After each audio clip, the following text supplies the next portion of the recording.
Our educational channel Law Guru Ashu Gupta presents a lecture series of all law subjects. So subscribe to study well and press the bell icon. नमस्कार दोस्तों, मैं आशु गुप्ता अपने channel law गुरु आशु गुप्ता में आप सभी का आज फिर से स्वागत करता हूं। आज हम बहुत इंपॉर्टेंट टॉपिक के बारे में बात करेंगे और मुस्लिम विधि की शुरुआत करते हैं इसी टॉपिक से, यानी कि मुस्लिम लॉ के बारे में पढ़ते हैं और समझते हैं मुस्लिम लॉ के इंट्रोडक्शन के बारे में। और जब भी इंट्रोडक्शन की बात करते हैं तो सबसे पहले बात आती है हु इज मुस्लिम। तो मुस्लिम के बारे में आज की वीडियो में पढ़ेंगे who is Muslim under Muslim law, और साथ ही जानेंगे सोर्सेज ऑफ मुस्लिम लॉ के बारे में। बहुत ही इंपॉर्टेंट क्वेश्चन है, एग्जाम में 20 नंबर में अक्सर पूछा जाता है हु इज मुस्लिम और सोर्सेज ऑफ मुस्लिम लॉ क्या क्या है। तो वही सारी चीजें यहाँ पर देखेंगे, तो इस वीडियो को लास्ट तक जरूर देखिएगा ताकि आपकी समझ में आ सके और आप एग्जाम में अच्छे से अच्छे मार्क्स से पास हो सके। और साथ ही अगर अब आप हमारी ऑनलाइन लाइव क्लासेस भी लेना चाहते हैं तो हमसे संपर्क जरूर करिएगा। कॉन्टैक्ट नंबर नीचे डिस्क्रिप्शन बॉक्स में दे दिए गए हैं। तो चलिए चलते हैं आज की लेक्चर वीडियो की ओर। तो चलिए समझते हैं मुस्लिम लॉ के बारे में। मुस्लिम लॉ में सबसे पहले चीज समझने की होती है इंट्रोडक्टरी पार्ट, और साथ ही उसके साथ साथ सोर्सेज ऑफ मुस्लिम लॉ। तो उसी के बारे में आज बात कर रहे हैं। यहाँ पर जब भी इंट्रोडक्शन की बात करते हैं तो सबसे पहले एक क्वेश्चन मुस्लिम लॉ में रेज होता है आपके एग्जाम पॉइंट ऑफ व्यू से, वो रेज होता है हु इज मुस्लिम, यानी कि मुस्लिम किसे माना गया है मुस्लिम लॉ के अकॉर्डिंग। तो उसी पर बात करते हैं। और जो ये कहता है कि कौन मुस्लिम होगा, यानी कि मुस्लिम, पहले तो हम समझ लेते हैं कि दो तरीके से यहाँ पर मुस्लिम को डिफाइन किया गया है, यानी कि एक तो जन्म से मुस्लिम लोग होंगे और एक धर्म परिवर्तन से, यानी कि बाय बर्थ और बाय कन्वर्जन। दो तरीके से कोई भी मुस्लिम हो सकता है, चाहे तो बाय बर्थ होगा या फिर बाय कन्वर्जन, अगर वो अपने रिलीजन को कन्वर्ट करता है तो बाय कन्वर्जन भी यहाँ पर वो मुस्लिम हो सकता है। तो दो तरीके के मुस्लिम यहाँ पर दो तरीके से बतलाए गए हो सकते हैं। उसके बाद बात करते हैं मुस्लिम कौन होगा। मुस्लिम कौन होगा के लिए कुछ कंडीशंस बतलाई गई हैं कि अगर ये कंडीशंस किसी व्यक्ति के द्वारा फॉलो की जाती है तो माना जाता है कि वो अपने आप में मुस्लिम लॉ को फॉलो करता है और मुस्लिम है। ठीक, अब कौन कौन सी कंडीशंस है तो सबसे पहले जान लेते हैं तौहीद में विश्वास रखता हो। तौहीद का मतलब सीधा सा मोहम्मद खुदा का रसूल है, यानी कि मानता हो कि जो उनके पैगंबर मोहम्मद है वो खुदा के रसूल हैं, तो इसे ही बोलते हैं कि वो तौहीद में विश्वास रखता हो। जो व्यक्ति तौहीद में विश्वास रखता हो, दूसरा नमाज में विश्वास रखता हो, तीसरा वहां पर जकात में विश्वास रखता हो, चौथा रोजा करता हो, रोजा में विश्वास रखता हो, और पांचवा हज करता हो। हज यानी कि इनका जो तीर्थ स्थल माना जाता है, तीर्थ यात्रा की जाती है जहां पर मुस्लिम लॉ के अकॉर्डिंग। तो इस तरीके से जो 5 कंडीशन है जो भी व्यक्ति फुलफिल करता है उसे माना जाता है कि वो मुस्लिम होगा। ठीक, उसके बाद बात करते हैं यहाँ पर आप देखेंगे कि उसके साथ साथ 5 धर्मोपदेश भी बतलाए गए हैं, यानी कि जो इन धर्म उपदेशों को मानता हो वो भी मुस्लिम माना जाता है। पहले तो 5 कंडीशंस, उसके बाद 5 इन उपदेशों को वो फॉलो करता हो। ये 5 उपदेश कौन कौन से हैं? पहला तो फर्द, जो शक्ति से लागू हो, यानी कि नमाज की बात करता है, जो शक्ति से लागू है कि नमाज को मानता हो, नमाज पढ़ता हो। ठीक, उसके बाद दूसरा हराम। हराम मतलब होता है वर्जित चीजें, जैसे शराब आदि को वर्जित किया गया।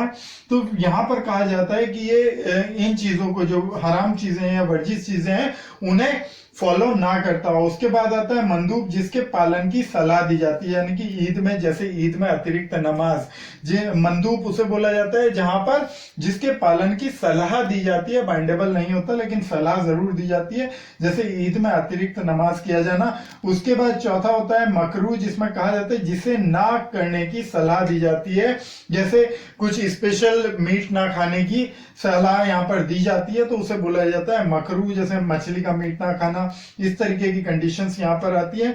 उसके बाद पांचवा आता है जायज। जायज जिसके प्रति खुदा उदासीन है, यानी कि ये माना जाता है कि जहां पर खुदा ने कोई चीज नहीं बोली है किसी विषय के बारे में, जैसे हवाई जहाज से यात्रा करना, तो यहाँ पर ये माना जाता है कि इन 5 चीजों को वो फॉलो करता हुआ चलता हो। ये इसके 5 धर्मोपदेश माने जाते हैं। उसके बाद बात करते हैं, अगर बात करूं मोहम्मद पैगंबर की, जिसके बारे में आप जानते भी हैं, मोहम्मद साहब की, पैगंबर मोहम्मद साहब की, तो ये कहा जाता है यहाँ पर कि जो पूरा का पूरा मुस्लिम लॉ है इन्हीं के द्वारा आया, क्योंकि माना जाता है कि जो मुस्लिम लॉ है वो दैवीय संदेश से निकल कर आया, और जो दैवीय संदेश है वो सबसे पहले यहाँ पैगंबर मोहम्मद साहब को मिला था।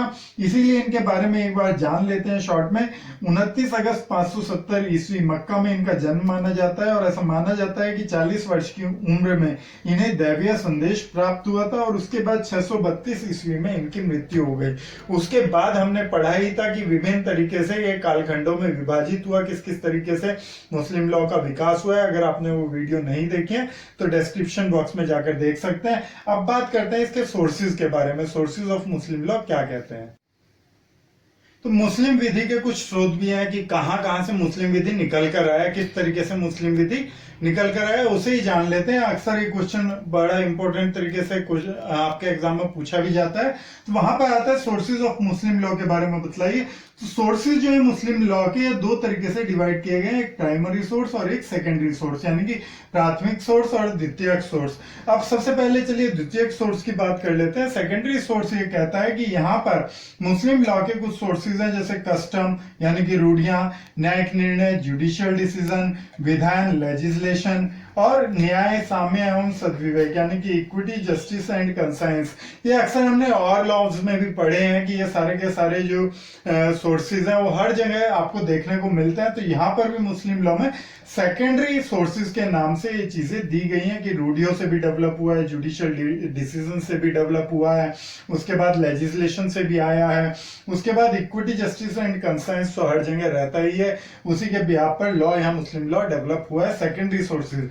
लेकिन अब बात करते हैं प्राइमरी सोर्सेज की। तो प्राइमरी सोर्सेज के बारे में मानना है कि प्राइमरी सोर्सेज दो तरीके से यहाँ पर डिवाइड किए गए हैं, यानी कि शिया और सुन्नी संप्रदाय हमने पढ़े ही थे यहाँ पर।